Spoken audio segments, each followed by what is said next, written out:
What's up, guys? This is the Catholic Commentator here, and I'm here with y'all to play a logical element. Now, I thought it'd be really fun if we could play video games. Well, I'm talking about, Catholic stuff, of course, and maybe just some few other topics as we go later on in the channel.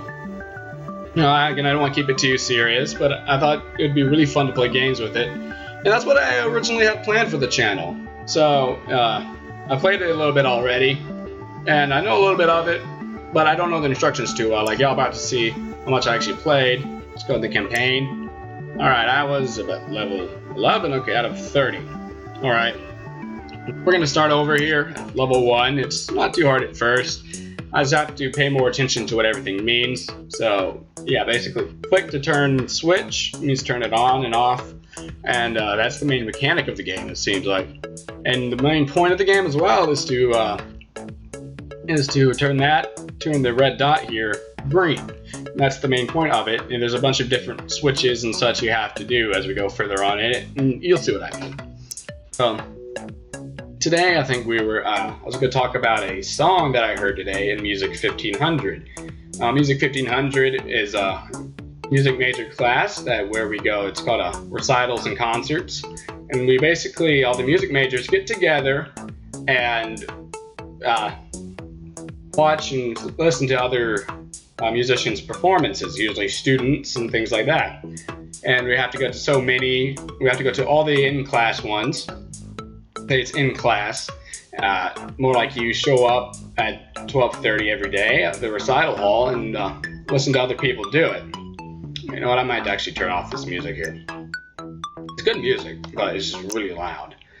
Anyway, so and they have lab bands every other Tuesday. It's on Tuesdays usually, and we have lab band every other Tuesday. When lab band is where you go and you play for Facebook. Where you go and you play for you play for people who are learning how to be band directors. You see, so that's basically what it is. And today was the last one for the semester, last recital. And there was this one great performance. It would just kill the whole show, the whole everything. It was the best out of that one. Best one over the whole year, sorry, from my opinion. And it was a bass drum solo, which is very unusual, of course, and it was called Avery's Story. Now, Avery is a man who identifies himself as a woman. And the percussionist, performed 3 of the movements out of it. It is the 4th, 5th, and 6th movements. Now, I was going to talk about it, about transgenderism and how my view on it. It's probably not going to be the perfect Catholic view, but just my view on it. And first off, I'd like to say I don't want to offend anyone. I'm not trying to offend anyone. I'm not trying to be hateful or anything like that, okay? Okay, I just really care about you guys, and I want to tell you the truth to the best of my extent. But yeah, the main issue with it was the message it was trying to get across, I think. I only heard 3 of the movements, so I don't know the full story. And well, let me play the game while I'm talking about it. Hopefully I'll get the things this time. But the whole point of it was talking about, the transgenderism and the struggle behind it, which is a good thing as well, but it's transgenderism in itself is not a good thing, morally speaking. Now, reason being is because it denounces that God is perfect. And you might be asking, well, how is that so? Well, the reason being is because no, not gate, invert energy signal. Okay, so inverts it. All right. Anyway, so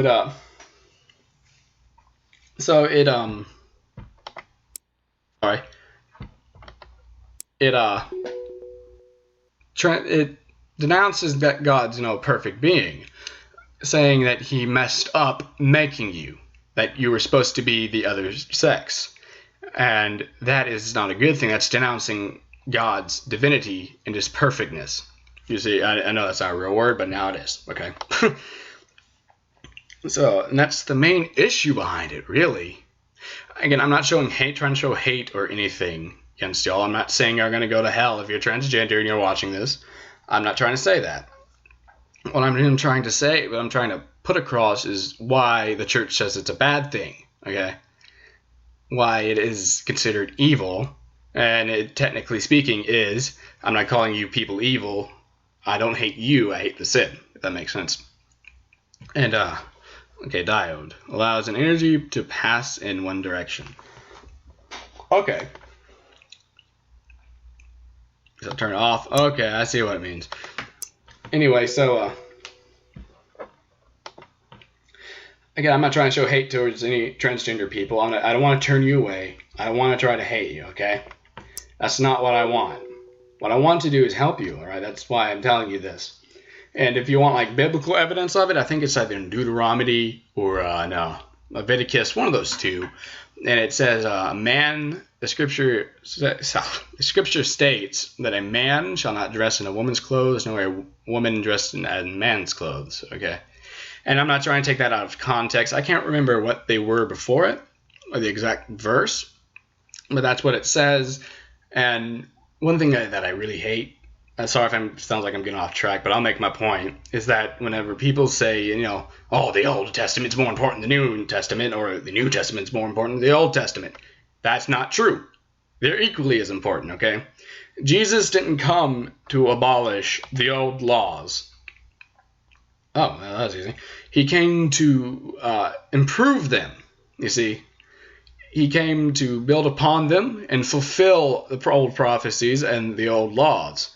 He didn't come to change it unless he specifically said that, okay? So I don't think that he did. In fact, he specifically said in the Gospel of Matthew, chapter 5, I can't remember quite the verses, but it was on the Sermon on the Mount that he, do not think that I've come to abolish the old laws of the prophets, for I have not come to abolish, but to fulfill. And if any man who breaks the least of these laws and teaches others to do so will be called least in the kingdom of heaven.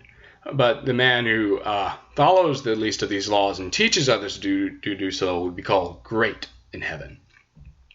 So he never came to change it. They're both equally important. Some people, they criticize the Old Testament a lot. I could see why, but they have to put in mind what that scripture means. It's a lot of it's symbolic. It's not. You can't read the Bible like you read a book, if that makes sense. You have to read it like a library. Everything in a library isn't going to be the same. You see, you don't read everything in the library the same. You don't read fiction as a nonfiction book. And same thing with nonfiction. You don't read a nonfiction as a fiction book. You don't read poetry like you read a novel. You see. So there has to be some interpretation here, and the church helps give that interpretation. Like one of the main things is about all the violence that the Jews did, okay? And gate. These names are weird. These names are weird, man. They just activate only when all inputs are active. Okay, so they are active only when... All right. So,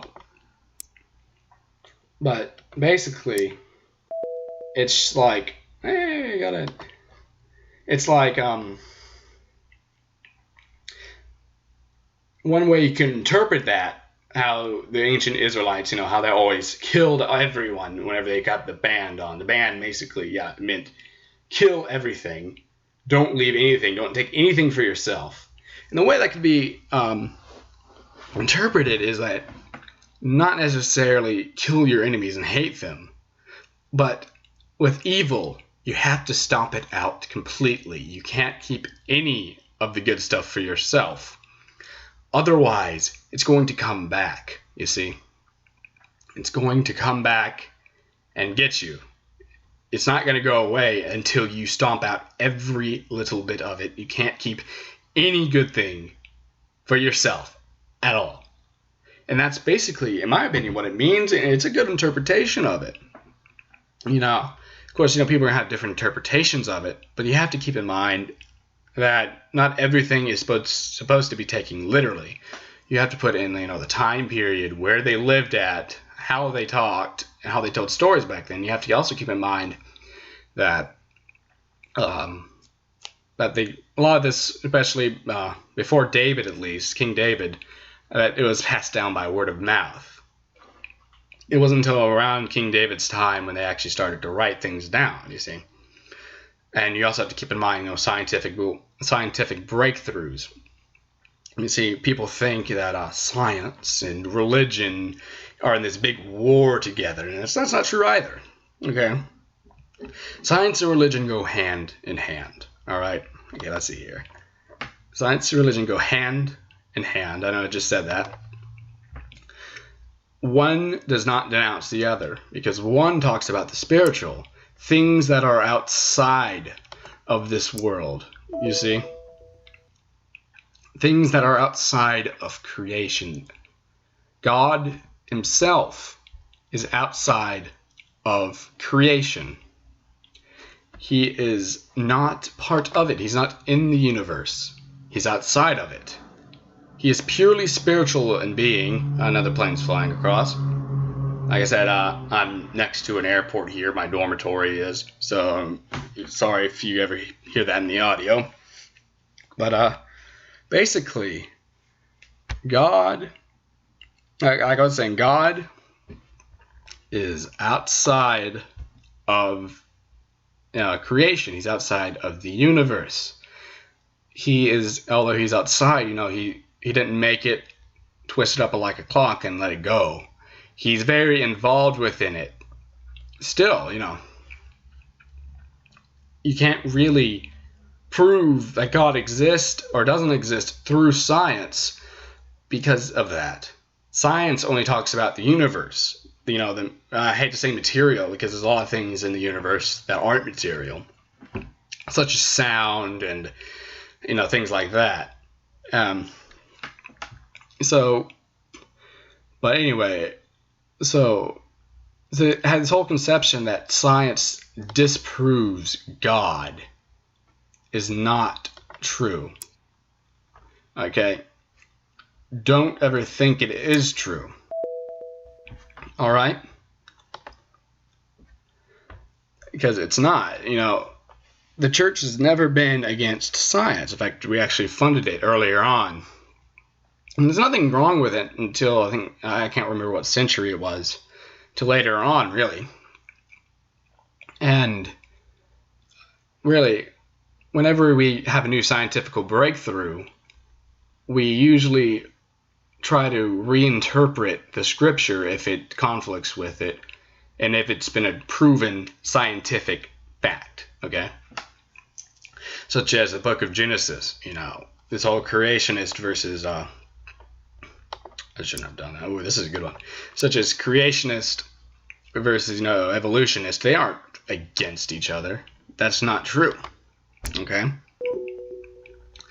They go hand in hand. Maybe perhaps God did create us through apes. It doesn't really say how he made us. Well, it does, but obviously it didn't work that way. Okay? We have evidence suggesting that it didn't happen that way. With dinosaurs and all that, it's hard to say that it happened that way. There's not much to it. So, but perhaps God created us through evolution. You see, through evolution, and through that, perhaps he did create the world or the universe through a big bang. The question is not how, but why. Why do we exist? That's the main question here. Why do we exist? What are we here for? Why are we here? That's the big question. So, you see, that's the main question, and,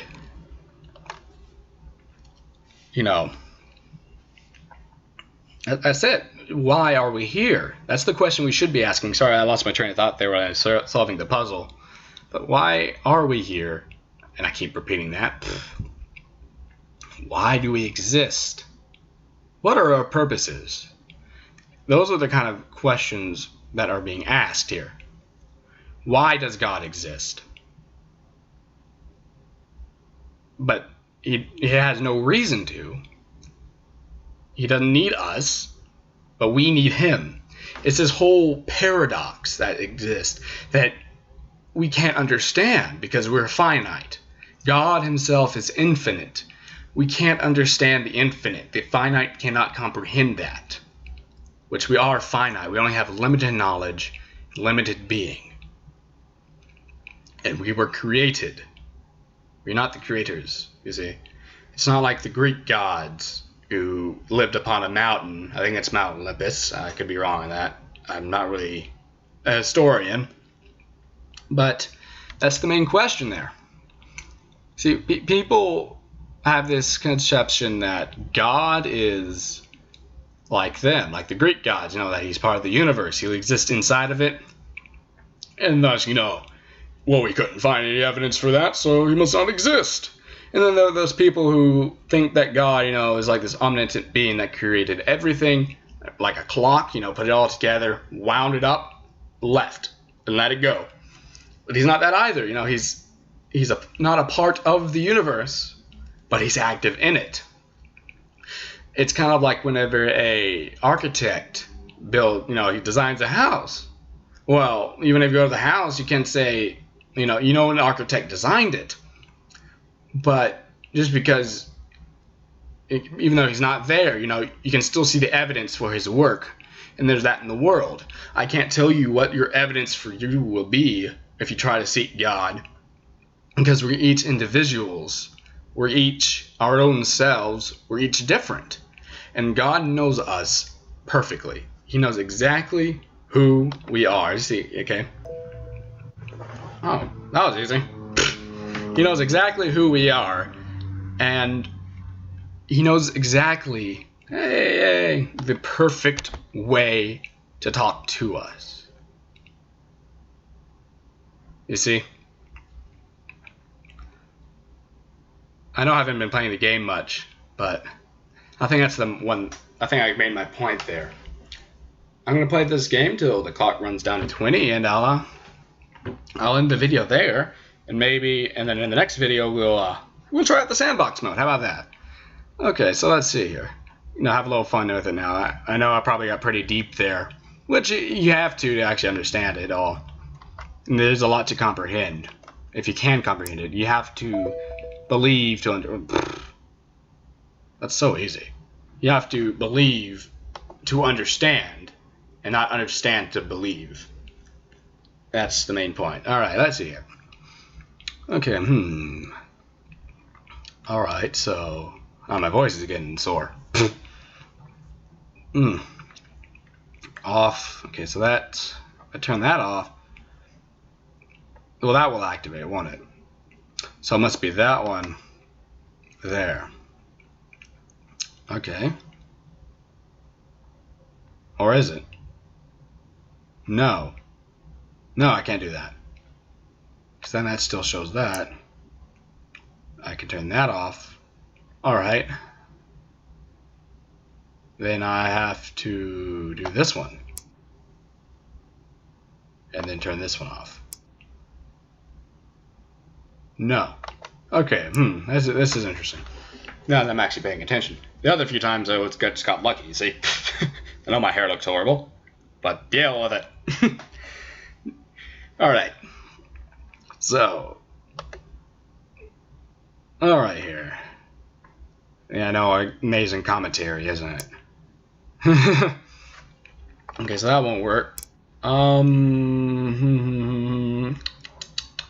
So this is interesting here, because then that will turn on, and that's going to go to all of these here. It's gonna, or isn't? Well, it's off. Oh, it's still. Okay, now that's off. All right, we're gonna making some progress here. And then there's this. Can this just go that way and not activate that? Yeah. Now it's just this one here, huh? Hey, got it. Alright, perfect. Alright, guys, well, it looks like the video's about to end. So, I wish you all the best of luck. I'll be praying for you guys, and I'll see you all in the next one. Bye-bye.